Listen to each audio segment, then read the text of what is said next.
지금 시대의 국민들은 바보가 아닙니다.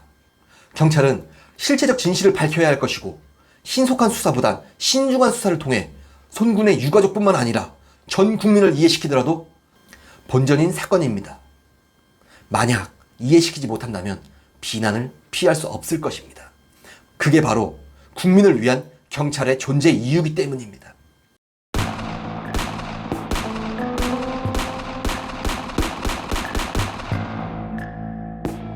반갑습니다. 태무진입니다. 저는 현재 반포 한강공원에 나와 손정민 의대생 실종 사건에 관한 현장 임장 및 실황 조사를 해보려고 합니다.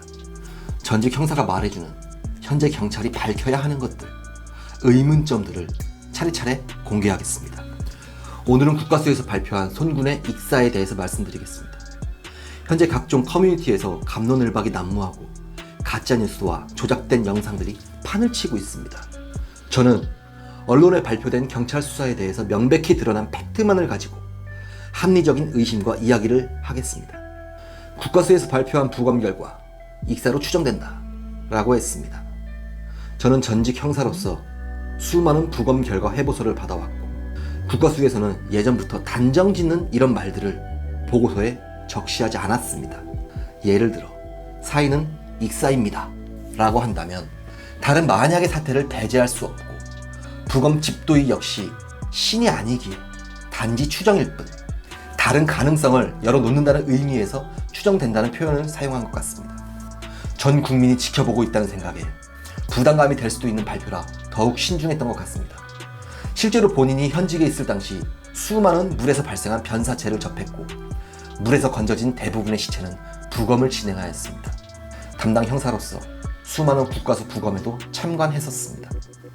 손군의 경우 시체가 사천왕 현상까지는 진행되지 않아 손군의 부친이 다행히도 손군을 한 번에 알아본 듯 싶습니다. 익사란 물에서 사망한 경우를 익사라고 칭합니다. 아마도 국가수 부검 시 기도나 폐에서 플랑크톤이 검출되는 등 전형적인 익사체에서 나타나는 현상들을 보였기에 익사라고 발표한 것 같습니다. 손군이 물에 빠져 사망한 사실은 이미 전 국민이 다 알고 있습니다. 그러나 명백히 짚고 넘어가야 될 사실이 있습니다. 첫째, 스스로 물에 들어갔느냐. 둘째, 술에 취해 실수로 미끄러져 들어갔느냐. 셋째, 아님 누군가에 의해 타의적으로 들어가게 되었느냐입니다. 첫째는 자살, 둘째는 실족사, 하지만 마지막은 타살입니다. 술에 취해 정신이 없는 손군을 강에 밀었을 가능성도 있는 것이고 머리에 난 상처로 봤을 때 외부의 충격이 손군의 의식을 잃게 만들어 기절한 상태에서 강에 던져졌을 수도 있는 겁니다. 중요한 것은 외부의 충격에 의해 잠시 의식을 잃더라도 자가 호흡을 하고 있으니 입수 당시 호흡기를 통해 담수가 흡입되어 사망할 수도 있고 이 역시 익사의 소견이 나온다는 겁니다. 즉 다시 말해서 누군가의 폭행으로 기절한 상태에서 한강에 밀어 넣어줘도 익사라는 겁니다. 국가수에서는 머리에 난 상처가 직접적인 사인이 아니라고 발표했습니다. 근데 그게 끝인가요? 언제, 어떻게, 어떤 물체에 의한 외력인지를 파악해야죠. 활력 반응으로 나타난 것인지 아니면 사후에 생긴 것인지 생전에 난 상처와 사후에 난 상처는 명백한 차이를 보입니다. 물론 수중이라는 외부 환경이 작용되어 불분명할 수도 있고 사망 직후 생긴 상처라면 구분이 힘들 수도 있습니다. 이는 법의학 교과서에도 나오는 말이고 모든 전국의 형사들도 알고 있는 내용입니다. 음주 후 2시간에서 3시간 내에 사망했을 것이란 소견이 있는데 현재 손군의 2시간 30분간의 행방이 묘연한 건 전국 국민들이 전부 다 알고 있습니다. 국가수에서는 위장에 남아있는 음식 고형물을 토대로 사망 시각을 추정했겠지만 국민들이 알고 싶어하는 건 왜, 어떻게 물에 들어가서 사망하게 되었나 이겁니다. 국가수에서 손군의 양말에 묻은 흙과 한강 바닥에서 채취한 흙에 대한 비교 분석을 했다는 기사를 봤습니다. 제가 조금 전 언급한 바와 같이 손군이 물에 들어가 사망한 사실은 맞습니다. 손군이 이미 사망한 후 한강에 던져지지 않았다면 양말에 묻은 흙과 한강 바닥에서 채취한 흙은 동일하겠죠. 자, 지금부터 가정의 상황을 만들어 보겠습니다. 이것은 어디까지나 가정입니다. 누군가 술에 취해 잠든 손군을 강으로 밀었거나 머리에 외부 충격을 가해서 기절한 손군을 강에 밀어 넣은 겁니다. 외부의 충격은 주변에 있던 돌이 될 수도 있고 주먹이 될 수도 있고 A군의 휴대폰이 될 수도 있고 경우의 수는 아주 많습니다. A군의 크게 부서진 휴대폰, 이거에 대한 내용은 다른 편에서 언급하겠습니다. 아주 자세하게. 그렇게 정신이 없는 손군을 한강에 밀어넣었고 피부에 물이 닿는 순간 정신을 차린 손군이 살아남기 위하여 밖으로 나오려 했으나 정신이 없어 방향성을 잃고 둔치 방향이 아닌 더 깊은 물속으로 들어갔다고 한다면요. 건너편에서 낚시를 하고 있던 사람들이 손군이 평영을 하듯 물속으로 걸어 들어갔다고 진술을 했는데 혹시나 허우적대는 걸 평영하는 걸로 착각했다면요. 손군과 낚시꾼들의 거리는 한강 다리 한 개의 거리입니다. 즉 어마어마한 거리죠.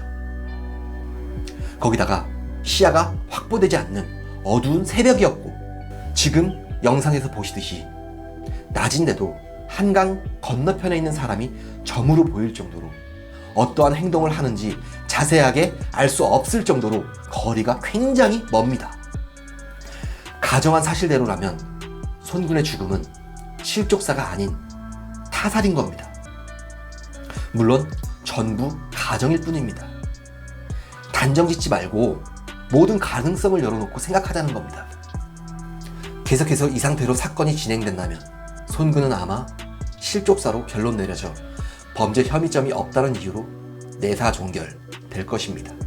하지만 범죄 혐의점이 없는 것이 아니라 아직 못 찾은 상태로 내사 종결을 한다면 경찰은 국민들의 비난을 피할 수 없을 것이고 손바닥으로 하늘을 가린다는 말을 듣게 될 것이고 분노한 국민들은 다시 한번 광화문으로 모일 수 있다는 사실을 반드시 인지해야 할 것입니다. 지금 시대의 국민들은 바보가 아닙니다.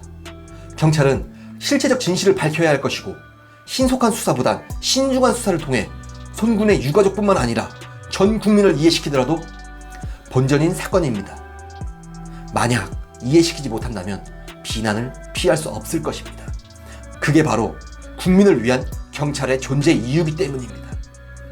서초경찰서는 형사과 강력 7개 팀 모두 사건에 전념하고 있다고 발표했는데 이것은 단지 보여주기식의 핑계밖에 안 됩니다. 지금 우리가 이렇게 열심히 하고 있다. 이거는 시험 보기 전날 엄마한테 하는 말입니다. 엄마, 나 공부 열심히 하고 있어. 이거랑 같은 맥락인 겁니다. 결과로서 과정을 증명해야 합니다. 유가족들이 이해할 만한 증거를 제시한다면 과정은 자동적으로 증명이 될 것입니다. 고생하시는 경찰 여러분, 조금만 더 힘을 내주시기 바랍니다. 현장은 증거의 보고입니다. 사건에 투입된 형사 선배님들, 후배님들, 제발 책상에 앉아서 수사하지 마시고 현장에서 수사를 해주시기 바랍니다. 더 이상의 증거가 없는 것이 아니라 아직 발견하지 못한 것입니다. 현재 각종 커뮤니티에서 유언비어가 난무하고 있고 이로 인해 국민들이 더 혼란을 겪고 있습니다. 경찰에서는 이미 현장에서 수집할 수 있는 모든 증거를 확보를 한 상태일 것입니다. 단지 수사 비공개 원칙상 공개하지 않는 것일 겁니다. 현재 본 사건에 투입된 형사들은 수사 보고를 경찰서장에게 하는 것이 아닌 전 국민들에게 수사 보고를 하고 있는 상황이라는 걸 반드시 인지하셔야 합니다. 어린 청년이 빠른 생을 마감했습니다. 없는 말을 만들고 없는 영상을 조작해서 수사에 혼선을 주는 그런 일은 제발 삼가해 주시기 바라고 저 역시 모든 가능성을 열어놓고 수사를 하자는 뜻으로 본 영상을 제작하였습니다. 전직 형사가 말하는 전직 형사 시점에서 바라보는 손정민 군 실종 사건, 다음 편이 궁금하시다면 구독과 좋아요 부탁드리겠습니다.